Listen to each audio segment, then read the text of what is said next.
Herkese merhabalar. Ben Huri. Huri Metek Mutfak'ta mutfağıma hoş geldiniz. Bu yöntemle kara lahana haşlamak çok basit. Tarifimize hemen başlayalım. Bir adet kuru soğanı yemeklik olacak şekilde doğruyorum.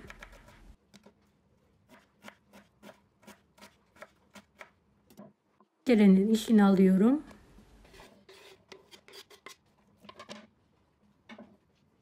Bolca sıvı yağ ile kavurmaya bırakalım.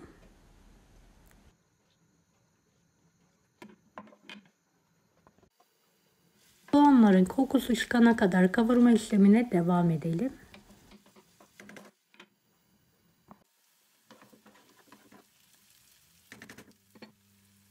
Su bardağı yıkanmış pirinci ekleyelim.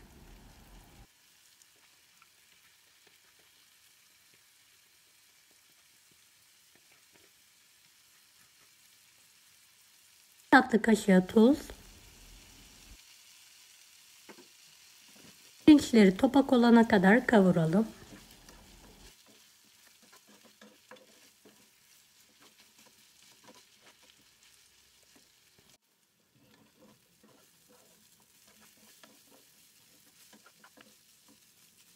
Çay bardağından biraz fazla soğuk su ekleyelim. Hızlıca karıştırarak kapağını ve altını kapatarak demlenmeye bırakalım.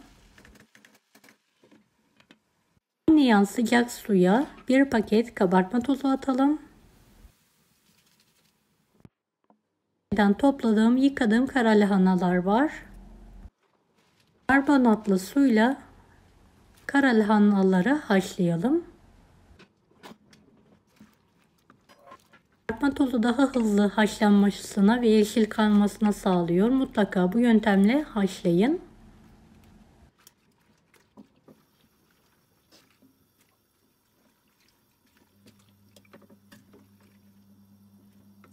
Evet, yumuşayana kadar haşlama işlemine devam edelim.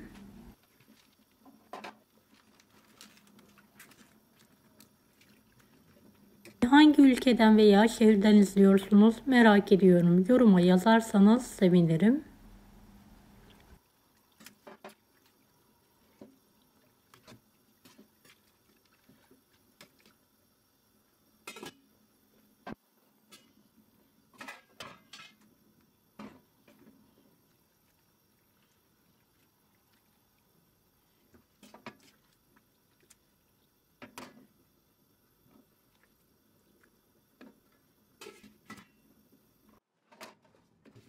Kara lahanalarım haşlandı. Fazla suyunu süzerek geniş bir tepsinin içine alarak soğutmaya bırakıyorum. Lahanaları da aynı suda haşlamaya devam ediyorum.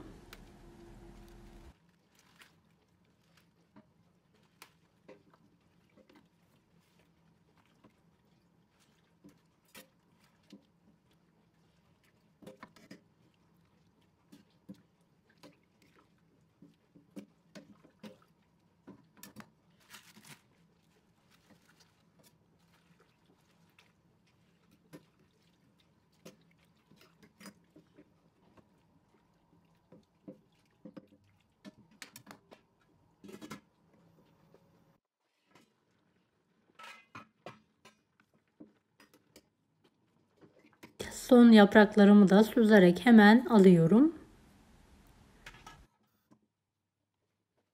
Soğutmayı bırakıyorum. Bir demet maydanoz, taze nane,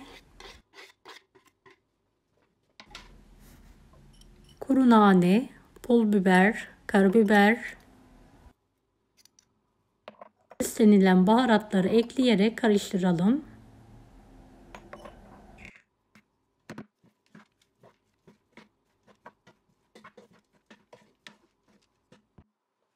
İç harcımız hazır. Ana yaprağını ortadan keserek sap kısmını ayıralım.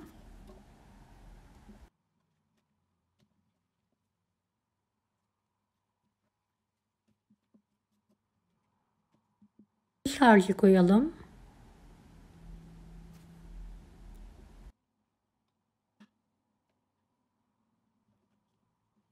Kenarlarını kapatarak saralım.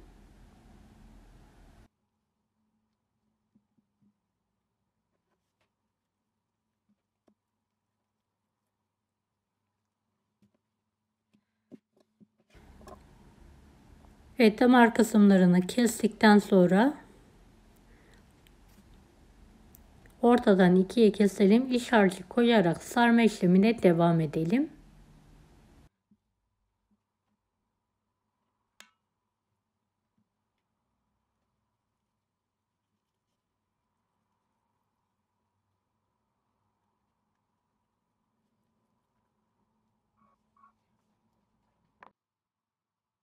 Yapraklar küçükse orta kısmındaki damarları bir oklava yardımıyla ya da merdane yardımıyla da ezebilirsiniz.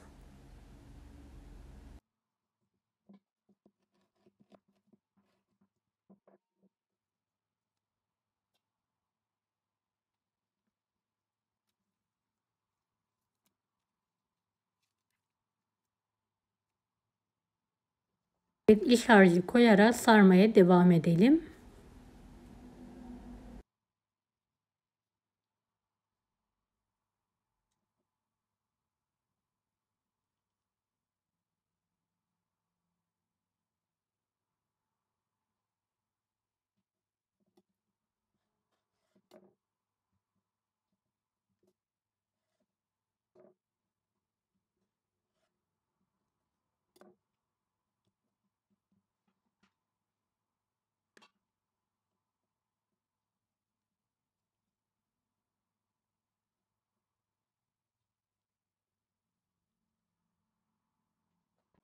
Yerin alt kısmına sap kısımlarını koyalım. Ortasına kemikli bir et parçası koyduktan sonra lahana sarmaların etrafına dizelim.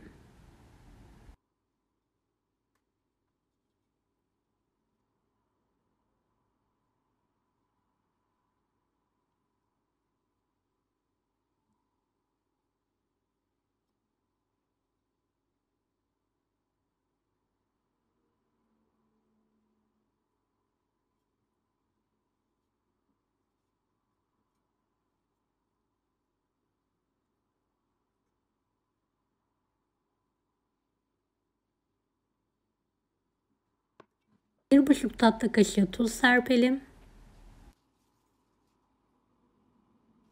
Tencerenin yarısına gelecek şekilde soğuk su gezdirelim. Kapağını kapatarak kaynayana kadar yüksek, daha sonra kısık ateşle suyu azalana kadar pişirmeyi bırakalım.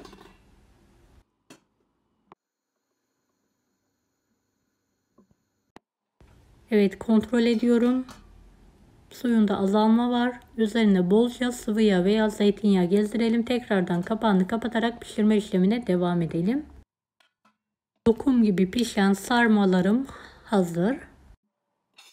Ve servise hazırlıyorum. Deneyecek olan herkese şimdiden kolaylıklar dilerim. Kanalıma ücretsiz abone olmayı unutmayın. Bir dahaki videolarda görüşmek üzere. Allah'a emanet olun. Hoşça kalın. Daha farklı tarifler için bunları da izlemeyi unutmayınız. Kolay gelsin herkese.